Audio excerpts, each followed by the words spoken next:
the weirdness of Kevin Durant leaving. I don't think there's anything weird about leaving Brooklyn in that tire fire. I think it's weird that he left the Warriors and Steph Curry. Now I'd leave Brooklyn. Ben Simmons, Kyrie Irving, that ownership, young head coach. I don't think there's anything weird about it at all. Kevin's a hard guy to figure out. I'm not a psychologist. I'll let somebody else do the work there. But he's a superstar, and in the NBA, superstars make demands, and they get their way all the time. And so he's going to get traded.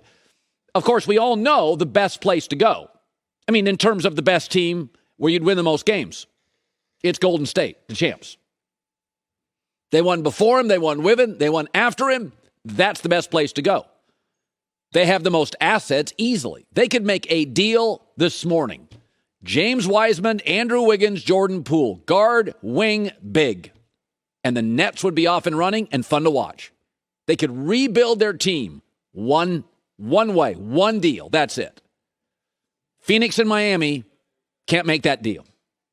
But KD left Steph Curry. Never felt loved. Could he go back? I would. I said this with Baker Mayfield. I'll say it with Kevin Durant.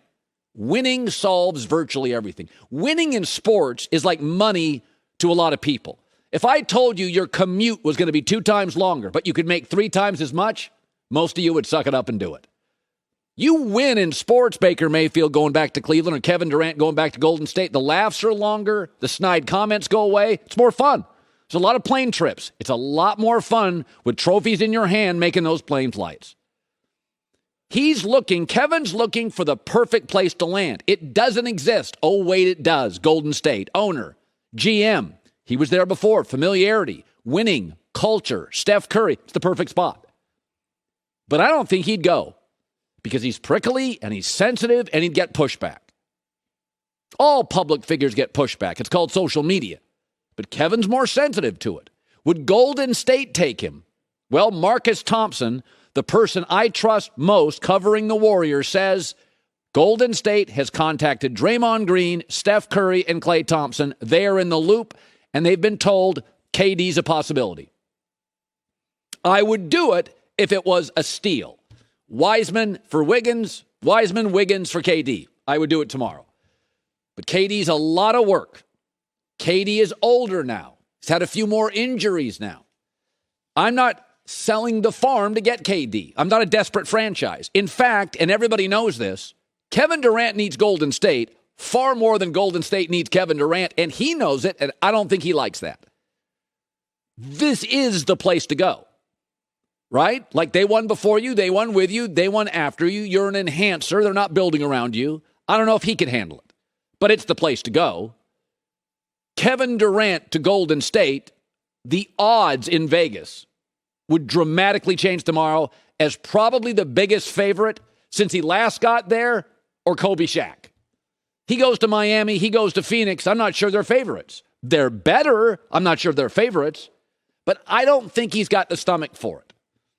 I don't think Kevin Durant has the stomach to get the pushback. He just signed a 4-year deal. He's going to be 4 years old. It's probably the last big deal. And I always think professional athletes should leave on top. The John Elway style, the Derek Jeter style. You could argue, you win that last championship in the NBA, LeBron, bubble, Los Angeles, you could have signed off right there. Warriors will make this deal if it's a screaming deal. If it's Wiseman, Wiggins, no draft picks, no Jordan Poole. They'll make that deal. I don't think he could stomach it. But I'll give him credit for this. If you make a mistake in life, don't grab a shovel and keep on digging. Get out of it. Move on. He's a superstar. They have the ability to do that in this professional league. So for that, I give Kevin Durant credit. But I would not sell the farm for him. I saw this morning, they're reporting in Phoenix. Phoenix would like him. They're not giving up the farm for him. Folks, injuries, age, he's hard to wrap kind of your arms around. He doesn't like that. He makes sudden impulsive moves. I mean, he left Golden State. We were like, what? He left Brooklyn. People said, what? I'm not building my franchise around that. It can enhance it, but it can't be the soul of the team, and I'm not giving you all my assets. I know it sounds crazy, right? Because he's so good.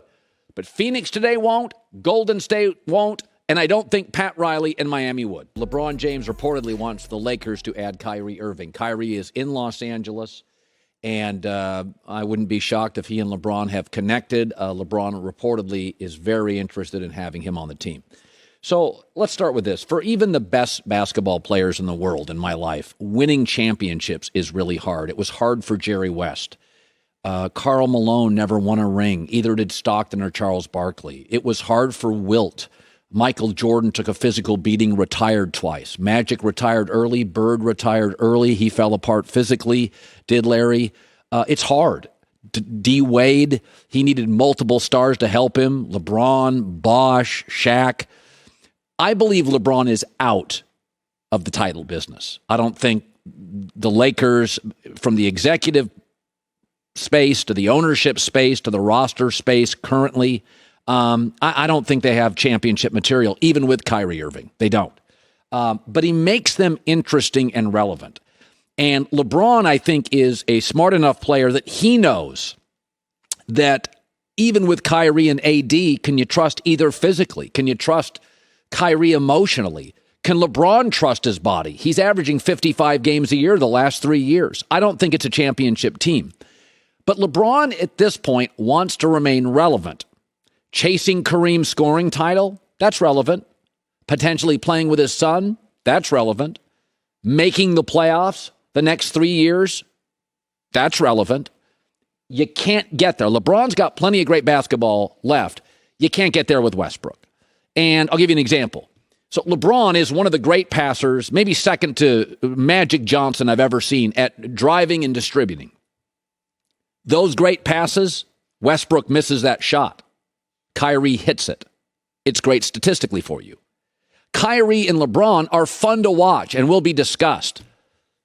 Even the star-focused media in the NBA checked out on Westbrook and LeBron. And I also think LeBron and AD and Kyrie, you can talk yourself into that team winning a title, though I wouldn't trust them.